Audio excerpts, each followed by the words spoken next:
오늘 본문의 말씀으로 로마서 강의 15번째 말씀, 누가 나를 건져내랴 라는 제목으로 말씀의 은혜를 함께 나누겠습니다. 우리 어머니 아버지들이 우리 가정에서 우리 어린아이들을 이렇게 훈계할 때 보면 어떤 경우에는 회초리를 들기도 하고 어떤 경우에는 그냥 불러놓고 말로 이렇게 꾸짖을 때도 있습니다. 그런데 보통 어느 집 할 것 없이 예외 없이 아이들을 이렇게 꾸짖을 때, 훈계할 때 보면 부모님들이 제일 많이 하는 말이 뭡니까, 여러분? 아이를 앉혀놓고 제일 많이 하는 말이 너 잘했어, 잘못했어? 아마도 이게 제일 많이 하는 말인 것 같아요. 너 잘했니, 잘못했니? 이것부터 먼저 묻습니다. 그 얘기가 뭐냐면은 이 아이가 지금 자기가 잘했는지 잘못했는지, 그리고 잘못했다면 뭘 잘못했는지를 알고 있는가를 먼저 확인하는 것입니다. 왜 그렇습니까, 여러분? 그게 너무너무 중요하기 때문에. 그게 전제되지 않으면 어떤 훈계나 어떤 체벌도 아무런 효과가 없기 때문에 부모님들은 먼저 네가 잘못했는지 안 했는지 그것을 인정하는지부터 확인하는 것입니다. 어떤 아이들은, 고집이 센 아이들은 말을 안 합니다. 입을 딱 닫고 있어요. 그 얘기는 뭐냐면은 잘못한 줄은 알겠는데 잘못한 것을 인정하기는 싫은 거예요. 그래도 계속 엄마가 혹은 아빠가 너 잘했어 잘못했어 하고 다그치면 대답은 하기 싫고 인정을 하기 싫으면 이제 어떻게 합니까? 왕 울어버리는 거죠. 여러분, 아이가 우는 것을 보면서요, 아, 제가 우는구나, 반성하는구나, 그렇게 생각하시면 안 돼요.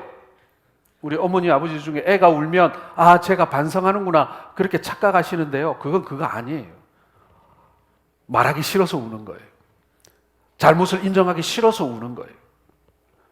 우리가 중요한 건 뭡니까? 정말 입으로 잘못했다는 것을 시인하고 그것을 깨달았는지를 확인하는 것이 먼저 중요한 것이죠. 그리고 그것을 알지 못한다면 이제 부모로서 네가 뭘 잘못했는지를 알려주는 것이 부모의 어떤 훈계의 양육의 자세라고 할 수 있습니다. 사랑하는 성도 여러분, 이것이 우리가 부모님 아래에서 양육받을 때만 받는 질문은 저는 아니라고 생각을 해요. 어릴 때 우리가 부모님 앞에서 이러한 질문을 받고 이렇게 꾸지람을 듣기도 하고 또 배우기도 했는데, 여러분, 우리에게 한 번 더 이런 질문을 받는 기회가 온다라는 것입니다. 바로 우리가 주님의 심판대 앞에 설 때 이런 질문을 받게 될 것이다 라는 것입니다. 네가 항상 선하고 항상 의롭고 항상 깨끗했느냐? 이렇게 우리에게 물으실 거라는 것이죠. 여러분은 뭐라고 대답하시겠습니까? 아마도 이 자리에 앉아있는 우리 모두는 우리 자신을 돌아보면서 솔직하게 대답하게 될 것입니다. 그 앞에서 어떻게 거짓말을 말할 수 있겠어요? 저는 선하지도 못했고 의롭지도 못했고 깨끗하지도 못했습니다. 여러분, 이것이 가장 정직한 대답일 것입니다. 사실 이 대답에서 나는 그 정도는 아니야 라고 말할 수 있는 사람이 있을까요? 이 세상에는 완전히 의로운 사람, 선한 사람, 깨끗한 사람 단 한 명도 없다라고 성경이 말씀하고 있지 않습니까? 그래서 중요한 것은 여러분, 내가 얼마나 완전하고 그리고 의롭고 선하고 깨끗하게 살았는가, 그것을 다른 사람과 비교하면서 그래도 나는 비교적 깨끗하게 살았어 라고 말하는 것이 아니라, 여러분, 진짜 우리에게 필요한 것은 뭐냐면요, 지금 내가 어느 쪽에 서 있는가 하는 것입니다. 불의한 자리에 서 있으면서도요, 비교적 선하게 살려고 하는 사람도 있을 수 있습니다. 그러나 불의한 쪽에 서 있기 때문에 그 사람은 그 한계를 넘어설 수가 없는 거예요. 반대로 선한 쪽에 서 있기는 하나 상대적으로 다른 사람들보다 그렇게 선을 행하면서 깨끗하게 정직하게 살지 못하는 사람들도 있다라는 것입니다. 여러분, 이것은 우리가 절대적이라고 말할 수가 없는 거예요. 중요한 것은 무엇입니까? 우리가 어느 길을 가고 있는가라는 거예요. 그 길에서 잠깐 벗어날 수는 있습니다만은 가는 방향이 동쪽이냐 서쪽이냐 완전히 서로 다르면은 이 설명이 안 된다라는 것입니다. 오늘 바울 사도는 은혜와 율법의 관계를 결혼의 비유를 통해서 설명하고 있습니다. 그리고 우리가 더 이상 율법의 지배를 받지 않고 은혜 아래에 살게 되었다라고 말씀하고 있는 것이죠. 무슨 얘기입니까, 여러분? 우리가 어느 편에 서 있다는 얘기예요? 네, 하나님 편에 서 있다는 얘기예요. 우리가 서쪽으로 가지 않고 동쪽으로 가고 있다는 얘기예요. 우리가 죄의 길과는 완전히 반대되는 길을 이미 가고 있다는 얘기예요. 그런데 문제는 뭡니까? 그 죄의 길에 반대되는 하나님의 의의 길을 우리가 걷고 있지만 여전히 우리는 완전히 정직하지도 못하고 완전히 깨끗하지도 못하고 완전히 의롭지도 않다라는 것입니다. 하나님이 원하시는 길로 가면요, 그 십자가의 길, 성령의 길로 가면 좀 완전에 가까워야 되는 것 아니겠습니까? 아니, 완전하게 되어 가야 하는 것 아니겠습니까? 그런데 그게 잘 안 되더라는 것입니다. 오늘 그 문제를 생각해 보면서 이 문제의 해결책이 무엇인지를 성경은 우리에게 알려주고 있다라는 것이죠. 먼저 여러분, 우리가 깨달아야 하는 첫 번째 중요한 주제는 이것입니다. 원하는 바 선은 행하지 않고 원치 않는 악을 행한다라는 것입니다. 우리가 그렇다는 거예요. 원치 않는 악을 행한다라는 거예요. 자, 19절을 한번 같이 읽겠습니다. 시작. 내가 원하는 바 선은 행하지 아니하고 도리어 원하지 아니하는 바 악을 행하는도다. 바울은요, 자기가 원하는 것은 하지 못하고 도리어 원하지 않는 것을 하고 있다라고 고백하고 있는 것입니다. 바울의 너무 솔직한 고백이죠. 내 마음의 소원은 그런데 실상은 그렇지 않다는 얘기예요. 내가 원하는 것을 내가 해야 하지 않습니까? 그것도 우리 하나님이 기뻐하시는 길들이라면 뭐 두말할 필요도 없는 거예요. 이 길로 가야 되는 거예요. 그런데 원치 않는 일들, 그것도 하나님이 미워하시는 일들을 자기도 모르게 행하고 있다라는 사실인 것입니다. 예전에 제가 이 어린 청년들을 데리고 수련회를 간 적이 있습니다. 그 수련회 중에 이렇게 산책을 하는, 트레킹을 하는 그런 시간이 있었는데 이 한 어린 친구가 길로 안 다니는 거예요. 왜 그러는지 모르겠어요. 다 같이 길을 따라서 쭉 걷고 있는데 얘는 길로 안 가고 길 밖으로 나가가지고, 길 바뀌면 뭐죠? 수풀이나 뭐 덤풀 아니면 풀밭 아니겠습니까? 글로만 다니는 거예요, 계속. 그러고 싶은 사람이 있나 봐요.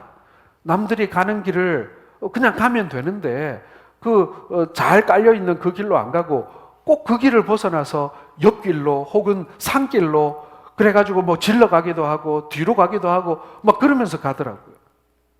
여러분, 우리가 성도의 삶, 그리스도인의 길을 이미 걸어가고 있어요. 방향은 맞아요. 그런데 우리는 이 길을 똑바로 걷지 않는다는 거예요. 그 길에서 벗어나서 덤불 속으로도 들어갔다가 숲 속으로도 들어갔다가, 왜? 궁금하니까. 저기에 뭐가 있을 것 같아요. 저기 가면 더 뭐 경치가 좋은 게 있는 것 같아요. 저길 가면 더 편할 것 같기도 하고 재밌을 것 같기도 해서 우리는 그 방향은 맞는데, 그 길은 맞는데 계속 곁길로 돌아가고 여기저기 기웃기웃 거린다는 얘기예요. 바로 이 얘기입니다, 여러분. 바울 역시도 그런 사람이 너무나 솔직한 고백입니다. 내가 원하는 것을 내가 해야 하는데, 그것이 하나님의 기뻐하시는 일이라면 그 길을 가야 하는데 나도 모르게 하나님이 미워하시는 일들을 행하고 있더라라는 것입니다. 똑바로 가면 되는데 나도 모르게 숲속에도 들어가 있고 덤불 속에도 들어가 있고 그러다라는 얘기입니다. 여러분은 어떻습니까? 여러분은 여러분이 하고 싶은 일들을 하고 있습니까? 정말 말씀을 들으면서 사랑하기를 원하고 주님께 충성하고 싶은 모든 그런 마음들, 모든 것을 다 바쳐서 하나님의 영광을 위해 헌신하고 싶은 마음이 드는데, 그런데 그대로 되고 있습니까? 아마도 우리는 이렇게 고백할 겁니다. 참 이상합니다. 그렇게 이웃을 사랑하며 살기를 원하는데 사랑하기는커녕 이웃들을 미워하고 있습니다. 그렇게 성도들과 함께 동고동락하기를 원하는데, 그런데 실상은 나 혼자 편리한 대로 살고 있습니다. 정말 열심히 기도하고 전도하기를 원하는데, 그런데 원치 않는 세상 일에만 얽매여 살고 있습니다. 여러분, 우리가 그렇지 않아요? 우리의 마음의 소원과 내 삶의 실상이 다를 때 우리는 거기서 좌절하기도 하고 고민하기도 하고, 그리고 어떤 경우에는 애써 무시하기도 합니다. 이거 뭐 다 사는 게 다 똑같지 뭐, 이렇게 말이죠. 여러분, 우리도 오늘 바울 사도처럼 솔직해져 볼 필요가 있습니다. 우리도 오호라 나는 공고한 사람이로다라고 말하고 있는 이 바울 사도의 이 고백이요, 사실 우리의 고백 아니겠습니까? 원치 아니하는 바 악을 행하는도다. 어떤 사람이 여러분 나는 악을 잘 행합니다 라고 얘기하겠습니까? 오늘 예배 마치고 우리 성도들 붙들고 한번 물어보십시오. 악을 많이 행하십니까? 그 대답에 대해서 저는 선보다는 악을 많이 행하는 것 같아요 라고 말할 수 있는, 아니 그렇게 말하고 싶지 않다라는 것입니다. 바울 사도는 그래서 우리 마음에 새 사람과 옛 사람이 함께 살고 있다라고 그것을 설명하고 있는 것입니다. 한 지붕 밑에서 도저히 같이 살 수 없는 상이한 두 개의 법이 자기 안에 공존하고 있다라는 모순인 거예요. 죄의 법과 하나님의 법이 성격상 도리어 함께 있을 수 없는 것인데, 바울 사도 안에 버젓이 존재하고 있다라는 것으로 인해 지금 갈등하고 있다라는 거예요. 여러분, 그 당시에 많은 성도들이요, 이 죄의 법과 하나님의 법이 내 안에서 충돌하는 것을 느끼면서요, 나는 하나님의 사람 아닌가 보다, 나는 구원 못 받았는가 보다 라고 생각하고 좌절하고 교회를 떠나는 것을 보면서 바울 사도가 오늘 이 얘기를 하고 있는 거예요. 아니다, 실상은 우리 안에 죄의 법과 하나님의 법이 다 있다, 동시에 있다. 그래서 이것이 때때로 충돌하고 어떨 때는 이기고 어떨 때는 지면서 엎치락 뒤치락하고 있다, 나도 그렇다 라고 성도들에게 설명하고 있는 것입니다. 여러분, 우리가 가끔 너무 완벽한 사람인 척하는 그런 분들이 있습니다. 오만입니다. 여러분, 완벽한 사람이 어디 있어요? 완전한 사람이 어디 있습니까? 누구나 우리 속에는 죄의 법이 있고 하나님의 법이 있어요. 그것이 날마다 엎치락 뒤치락 하면서 우리 안에서 갈등하고 싸우고 있는 거 아닙니까? 그런데 잠시 죄의 법에 졌다고 해서 그 사람 너무 뭐라 하지 마세요. 왜요? 나도 늘 이기는 건 아니잖아요. 그래서 그 지는 사람들을 보면서 정죄하지 말아야 합니다. 너무 나무라지 말아야 합니다. 도리어 도와줘야 합니다. 다음번 싸우면 하나님의 법이 이길 수 있도록 도와줘야 되는 것 아니겠습니까? 바울 사도뿐이겠습니까? 저와 여러분도 이 두 사람, 즉 옛사람의 성향을 가진 죄의 법과 새 사람의 성향을 가진 하나님의 법이 우리 안에 동시에 존재한다는 사실을 여러분 절대로 잊지 마십시오. 내 안에는 하나님의 법만 존재하는 것처럼 그렇게 말하고 행동하지 마세요. 다른 말로 바꾸어 말하면요, 성령의 사람과 육신의 사람이 함께 있으면서 서로 싸운다는 얘기입니다. 우리 몸에는 인간의 부패성이 남아 있습니다. 죄악의 쓴뿌리가 마치 독버섯처럼 남아 있습니다.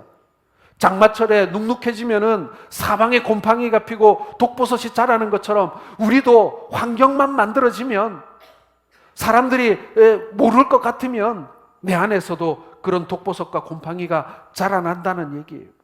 그래서 어떤 성경학자는 이렇게 말했어요. 우리 몸은 죄의 작업장과 같다. 여전히 죄가 우리 안에서 활발히 활동한다는 얘기예요. 갈라디아서 5장 17절을 같이 읽겠습니다. 시작. 육체의 소욕은 성령을 거스리고 성령은 육체를 거스리나니 이 둘이 서로 대적하므로 너희가 원하는 것을 하지 못하게 하려 함이니라. 언제나 마음으로는 주님의 뜻대로 살아야 하지만 언제 슬그머니 들어왔는지 이 죄란 놈이 우리의 마음과 생각을 지배하고 있는 거예요. 빼앗아 버리고 있는 거예요. 떡하니 안방에 자리 잡고 앉아 있는 거예요. 이것 때문에 얼마나 괴로운지 모릅니다. 여러분은 그렇지 않습니까? 하나님의 법대로 살아야 하는데 하나님의 법대로 살지 못하고 고민하고 계시지는 않습니까? 호세아서에 보면 고멜이라는 여인이 나옵니다. 이 여인은 남편을 만나 결혼하게 되었습니다. 남편과 결혼하였음에도 불구하고 이 고멜은 끊임없이 불륜을 저지릅니다. 그러면 남편은 그녀를 버리지 않고 그녀를 다시 받아주고 또 용서해주고 다시 받아주고를 반복하고 있습니다. 이 고멜의 마음에 어찌 미안한 마음이 없었겠습니까? 그러나 그녀는 또 과거의 죄를 벗어버리지 못하고 또 다른 불륜을 저지르는 것을 반복하고 있다라는 것입니다. 그리고 하나님께서는 뭐라고 얘기합니까? 이것이 바로 이스라엘의 역사이다 라고 말합니다. 다시 말씀드려서 바로 이것이 오늘날 하나님의 법과 죄의 법 사이에서 고민하고 갈등하고 싸우고 있는 우리들이 바로 고멜과 같다라고 말씀하고 있는 것입니다. 이러한 모습들이 버젓이 우리 안에 존재하고 있다는 얘기입니다. 사랑하는 성도 여러분, 우리 안에 싸움과 갈등이 존재하는 것을 인정하시기 바랍니다. 부인하지 마세요. 안 그런 척 하지 마세요. 나는 너무나 완벽해서 나는 그렇게 의로운 척 그렇게 하지 말라는 얘기입니다. 예수님께서 가늠하다 잡힌 여인을 돌로 치려던 사람들에게 뭐라고 얘기하십니까? 죄 없는 자가 돌로 치라고 말씀합니다. 바로 그거예요. 바로 이 말씀입니다. 나에 대한 평가를 똑바로 하라는 얘기예요. 우리 모두가 이러한 싸움 가운데 있고 내가 이기기도 하지만 지기도 한다. 우리는 완벽하지 않다. 우리는 끊임없이 하나님의 법과 죄의 법 사이에서 갈등하며 지기도 하고 이기기도 하는 불완전한 존재라는 사실을 인정하라는 거예요. 그러면서 도토리 키재기인데 다른 사람을 향해서 정죄하고 그렇게 하지 말라는 얘기예요. 사랑하는 성도 여러분, 원하는 바 선은 행하지 않고 원치 않는 악을 행한다라고 하는 이 사실, 이 나의 정체, 그리고 이 나의 문제, 이것을 여러분 우리 모두가 인정해야만 하나님의 은혜가 무엇인지, 하나님의 사랑이 무엇인지 그것을 우리가 비로소 깨닫게 된다라는 것입니다. 두 번째로 여러분, 바울을 더욱 고통스럽게 하는 것은 죄의 법 아래로 굴복하는 자신의 모습입니다. 자, 금방 말씀드린 대로 하나님의 법과 죄의 법이 내 안에서 다투고 싸운다고 그랬어요. 나로 하여금 갈등하고 고민하게 만들고 엎치락 뒤치락하게 만드는데, 그런데 말입니다, 10번을 싸워서 한 7, 8번, 아니 6, 7번만 싸워서 이겨도 우리가 좀 마음이 위로가 되고 힘이 날 것 같은데, 그런데 무엇입니까? 승률이 그렇게 높지 못하다라는 것입니다. 바울 사도를 고통스럽게 했던 것이 뭐냐면은 내가 너무나 자주 그 죄의 법 아래 굴복하더라는 것입니다. 진다라는 거예요. 승률이 그렇게 높지 못하더라는 얘기예요. 그것 때문에 힘들다는 얘기입니다. 아니, 내가 주 안에 거듭났다면 적어도 10번 중에 7, 8번은 내가 이겨야 되는 것 아닌가? 그런데 7, 8번을 내가 지고 있다면, 겨우겨우 10번 중에 한두 번밖에 못 이기고 있다면, 오늘 바울 사도가 그것 때문에 너무너무 힘들어하고 고민하고 있는 거예요. 자, 23절과 24절을 같이 읽겠습니다. 시작. 내 지체 속에서 한 다른 법이 내 마음의 법과 싸워 내 지체 속에 있는 죄의 법으로 나를 사로잡는 것을 보는도다. 오호라, 나는 공고한 사람이로다. 이 사망의 몸에서 누가 나를 건져내랴. 자, 이 말씀을 보면요, 10번 중에 2, 3번은 이기는 사람 같습니까? 아니면 10번 싸워 10번 다 지는 사람 같습니까? 예, 10번 싸우면 겨우 한 번 이기기도 힘든, 10번이면 10번 그냥 뻥뻥 나가 떨어지는 그런 사람의 고백 같지 않습니까? 바울은 성도가 성화의 과정에서 구원은 받았지만 이 땅에서 생명을 바칠 때까지 죄와 싸우며 살아가야 하는 성도들의 끊임없는 고뇌를 보여주고 있는 것입니다. 구원받은 성도가 세상 끝날까지 감당해야 할 그러한 고민이고 그러한 부르짖음이고 그러한 힘듦이라는 얘기예요. 그런데 이런 고뇌가 있음에도 불구하고 하나님의 법을 즐거워하면서 죄의 법에 굴복하는 자신의 모습입니다. 이게 모순인 거예요. 나는 하나님을 사모하고 하나님께 예배하는 것이 좋고 하나님의 법을 따르는 것을 원하는데, 그런데 번번이 지더라는 것입니다. 여러분은 그런 경험이 없습니까?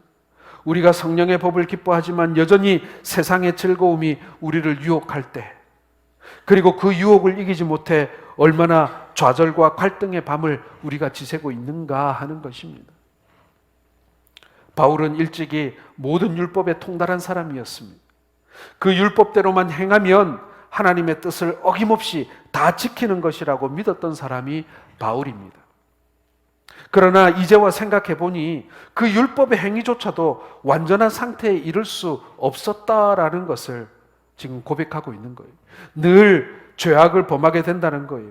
정녕 율법이 구원을 주는 것이라면 인간이 그 율법을 완전히 지키기만 하면 지키려고 노력해야 하는 것 아니겠습니까? 그런데 인간은 선을 실천할 수 있는 능력이 없기 때문에 마음은 늘 율법을 완전하게 준수하려고 하지만 그러나 오히려 항상 죄를 범하고 있다라는 것입니다. 율법을 지키려고 애를 썼지만 도리어 그 율법이 여전히 나를 정죄하고 있더라는 거예요. 그것조차도 내가 완전히 지킬 수 없었다라는 것입니다. 그래서 인간이라고 하는 그 존재는 늘 깊은 좌절과 갈등 속에 헤어나올 수 없었다라는 것입니다. 바로 우리의 실존적 모습을 말해주는 거예요. 우리의 본 모습을 말해주는 것입니다.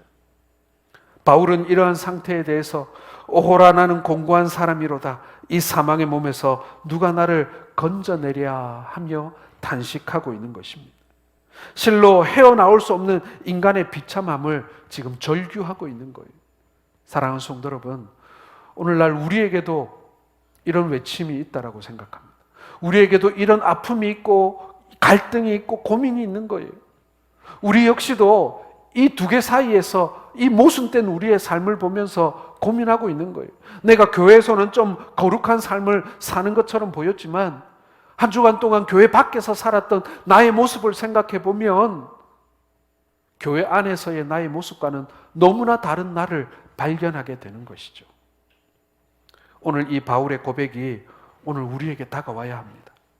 하나님의 말씀대로 살아보려고 노력하고 애를 썼지만 결국 육신의 법에 무릎 꿇어 버리는 이 나의 나약함을 발견해야 하는 겁니다. 만약 이런 고백이 없다면 인간들은 자기 스스로 구원할 수 있을 것이라고 생각하게 된다라는 거예요. 참선을 통해서 혹은 구제를 통해서 혹은 선행을 통해서 구원을 얻을 수 있다고 믿는 것은요, 바로 철저하게 자기 자신과의 싸움에서 패배를 경험해 보지 못했거나 그 패배를 인정하지 않으려고 하는 사람들의 모습인 것입니다.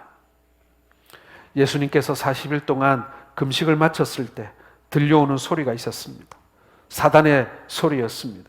그 소리는 배가 고프니 돌로 떡을 만들어 먹어보라는 소리였습니다. 그리고 또 그 소리는 높은 곳에서 뛰어내리고 사단에게 절을 하면 천하만국의 영광을 얻을 수 있다는 소리였습니다. 그런데 그 유혹을 누구나 이길 수 있는 것은 아니다라는 것이죠. 우리는 훌륭한 인격을 가진 사람들이 성적인 추문에 혹은 물질적인 추문에 휩싸이는 것을 볼 때가 있습니다.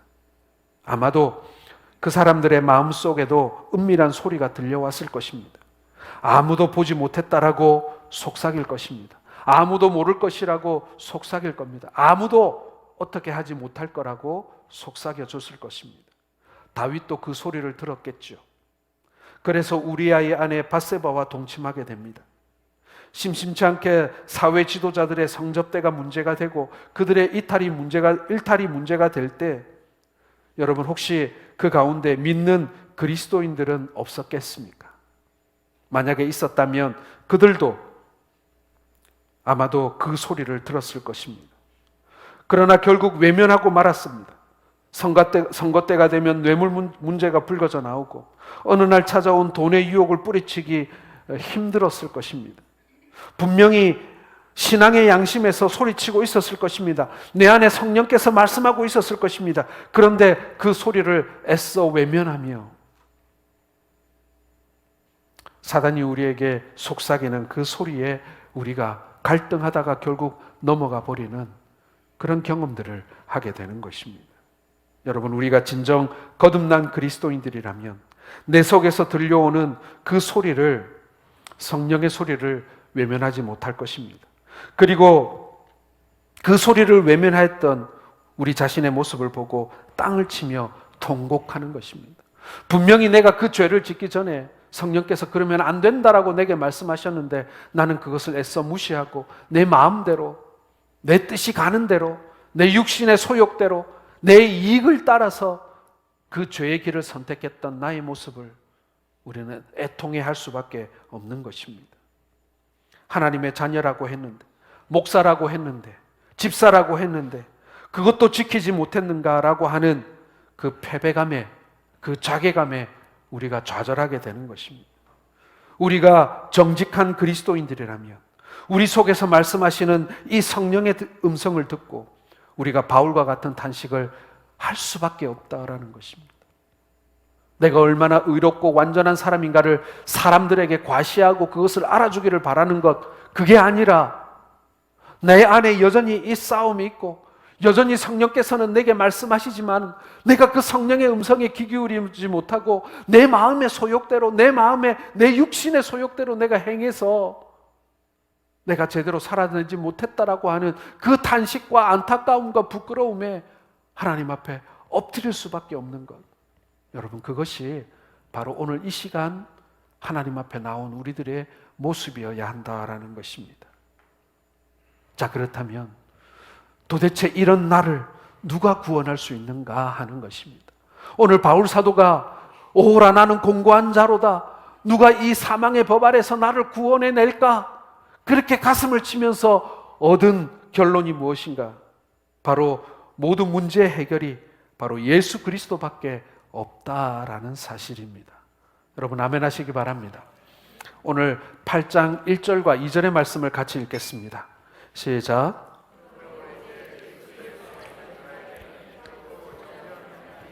이는 그리스도 예수 안에 있는 생명의 성령의 법이 죄와 사망의 법에서 너를 해방하였음이라. 아멘. 인간은 자신의 그러한 문제에 대해서 아무런 해결책을 가지고 있지 못했습니다. 갈등만 할 뿐이에요. 고민만 할 뿐이고 좌절만 할 뿐이에요. 우리는 하나님께 반역함으로 전적으로 무능한 상태로 전락했기 때문에 이 문제를 우리 스스로 해결할 수가 없어요. 해결할 수가 있다면 우리 스스로 구원받을 수 있겠죠. 그러나 하나님께서는 인간에게 자신의 극한 갈등과 죄악에서 해방될 수 있는 하나의 길을 허락하셨습니다. 그 길만이 인간을 구원하여 참된 존재로 살 수 있게 만들어줍니다. 그의 길이 되시고 진리가 되시고 생명이 되셔서 죄악의 상황에서 어찌할 바를 모르는 모든 인간에게 살 수 있는 길, 생명의 길을 보여주신 것입니다. 바로 예수 그리스도가 바로 그 길이라는 거예요. 바울이 고백합니다. 25절 하반절을 같이 읽겠습니다. 그런즉 내 자신이 마음으로는 하나님의 법을, 육신으로는 죄의 법을 섬기노라. 굉장히 이중적인 이야기죠. 하나님의 법을 가진 사람이 겨우 육신의 죄의 법을 이기지 못한다라고 비난할 수도 있습니다. 그것은 하나님의 말씀대로 살아보려고 하는 몸부림치지 않는 사람들의 이야기입니다. 그러나 하나님 말씀대로 살려고 노력을 해도 여전히 육신으로는 죄의 법을 섬기는 자신을 발견하면서 아파하고 힘들어하는 것, 그때 여러분 놀라운 은혜가 우리에게 임하는 것입니다. 은혜는요, 내가 할 수 있을 때 임하는 게 아니에요. 은혜는요, 내가 승승장구할 때 임하는 것이 아니에요. 은혜는 나는 도저히 할 수 없을 때 임하는 것이 진짜 은혜예요. 나는 정말 아무것도 할 수 없다라고 인정할 때 임하는 것이 은혜라는 얘기입니다. 바울은 마음으로는 하나님의 법을 가지고 있지만 여전히 육신으로는 죄의 법을 섬겼던 것입니다. 그렇다면 그는 구원을 받을 수 있을까요? 사실 구원의 엄격한 기준으로 보자면 바울은 구원받을 수 있는 자격이 없을 수도 있습니다. 그리고 우리도 어쩌면 구원을 못 받을 것입니다. 그런데 구원받았습니다. 어떻게 구원받았습니까, 여러분? 우리는 구원을 받을 수 있는 조건을 갖추지 못했지만 우리가 예수 그리스도 안에 있기 때문에 구원받을 수 있게 된 것을 믿으시길 바랍니다. 그것이 바로 로마서 8장 1절의 위대한 선언인 것입니다. 같이 읽겠습니다. 그러므로 이제 그리스도 예수 안에 있는 자에게는 결코 정죄함이 없나니. 여러분, 이 선언이 얼마나 큰 은혜이고 얼마나 놀라운 구원의 선언인지 아십니까? 예수 그리스도 안에 있게 되면 우리가 이 모든 실패와 좌절에도 불구하고 우리는 구원받을 수 있다라고 하는 하나님의 선언인 것입니다. 우리의 한계를 알고 우리의 문제를 알고 우리의 실패를 아시는 하나님께서 그 실패와 그리고 그 문제대로 우리를 심판하지 아니하시고 예수 그리스도로 말미암아 그 모든 죄를 해결할 수 있는 결코 정죄받지 않는 방법을 우리에게 주셨다라는 것입니다. 여러분, 우리가 하나님의 심판대 앞에 서는 날을 생각해 보시기 바랍니다. 나는 항상 선하지도 항상 의롭지도 항상 깨끗하지도 않았습니다. 어쩌면 구원받을 수 있는 조건이라고 하는 것은 하나도 갖추지 못했습니다. 그런데 세상에 예수님 안에 있었습니다. 예수님 안에 있었기 때문에 우리는 구원의 조건을 갖추지 못했지만 예수님이 마지막 심판대 앞에서 나의 변론자가 되어주셔서 우리가 구원을 얻게 되는 것입니다. 사랑하는 성도 여러분, 우리는 예수만 믿으면 저절로 거룩하게 될 줄 알았습니다. 목사가 되고 장로가 되면 죄를 하나도 짓지 않고 깨끗하게 살 줄 알았습니다. 그런데 예수를 믿어도 여전히 죄를 짓는 우리들의 모습을 발견합니다. 주의 종이라고 기름 부음을 받았지만 목사가 되었어도 여전히 죄를 짓는 제 자신을 발견합니다. 그래도 우리 속에 하나님의 말씀이 있고 성령님이 계셔서 우리가 죄를 짓게 되면 괴롭습니다. 예수를 믿었음에도 죄를 짓고 괴로워해야 오늘 우리가 읽었던 이 말씀이 이해되고 우리에게 은혜가 되는 것입니다. 우리가 아프지도 않다. 이건 정말 심각한 거예요. 그런 고민과 갈등조차 내게 존재하지 않는다. 그럼 이거 정말 큰일 난 거예요. 예수를 믿었음에도 죄를 짓고 괴로워해야 오늘의 말씀이 이해가 되고 우리에게 은혜와 긍휼로 다가오는 것입니다. 예수를 믿고도 예수를 믿지 않을 때와 전혀 달라진 것이 없이 오히려 죄에 대하여 면죄부를 우리가 받았다는 것입니까? 여전히 죄를 짓고 살아가지만 나는 죄의 문제가 해결됐으니 이제는 고민할 필요 없어 라고 말할 수 있습니까? 더 열심히 죄를 지으며 살아가는 사람들에게는 도무지 하나님의 은혜가 무엇인지 깨달을 길이 없다라는 것입니다. 여러분, 말씀을 맺기를 원합니다. 자기의 의로 구원을 얻겠다는 사람에게 이해할 수 없는 말씀이 오늘 우리가 함께 살펴본 이 짧은 말씀입니다. 율법을 그대로 다 지킬 수 있다는 오만한 생각을 예수 안에 있기만 하면 구원을 얻는다라는 이 놀라운 복음의 비밀을 우리가 제대로 이 차이가 무엇인지 깨닫지 못할 때, 왜 행위로 구원을 얻을 수 없는지 여러분 우리가 이제 생각하고 깨달아야 합니다. 이 세상에는 어느 누구도 의로운 행위로 구원을 받을 수 있는 사람이 없습니다. 우리가 바울처럼 솔직하게 자기 고백을 하게 되면 하나님의 법과 죄의 법이 우리 안에서 항상 우리를 괴롭힐 것입니다. 우리는 이 두 싸움 사이에서 하나님의 법이 이기도록 몸부림치겠지만 항상 하나님의 법이 이기는 것이 아니라는 것을 우리는 경험하게 됩니다. 그런데 여러분, 절망할 필요가 없습니다. 그럼에도 우리가 예수 그리스도 안에 있으면, 우리가 예수 그리스도 편에 서 있기만 하면, 우리가 그 길을 막 옆에 숲으로도 가고 막 숲속으로도 들어가고 막 지그재그로 그렇게 엉망으로 걸을지는 모르지만 우리가 가는 그 방향이 맞다면 우리는 죄와 사망의 법에서 해방될 수 있기 때문인 것입니다. 오늘 우리에게 주시는 이 은혜의 복음이 우리를 진정으로 살리는 복음의 말씀이 되기를 소원합니다. 하나님이 받으시는 사람은 선한 사람도 의로운 사람도 깨끗한 사람도 아닙니다. 오직 예수 안에 있는 사람입니다. 자신의 이 싸움을 인정하고 애통해하는 마음을 가지고 하나님 앞에 나오는 사람입니다. 그러므로 예수 안에서 떠나지 않는 믿음의 성도들 되시기를 주의 이름으로 축원합니다. 죄와 싸우십시오. 누구도 정죄할 자격이 우리에게는 없습니다. 그저 죄와 싸울 뿐입니다. 여러분, 다른 사람의 죄와 싸우지 마세요. 나의 죄와 싸우시기를 바랍니다. 영원하신 주님께서 내 편이십니다. 나의 죄를 해결해 주실 분이 바로 우리 편이십니다. 그분을 닮고 그분을 기쁘시게 하며 그분이 원하시는 삶을 가려고 우리는 몸부림칠 뿐입니다.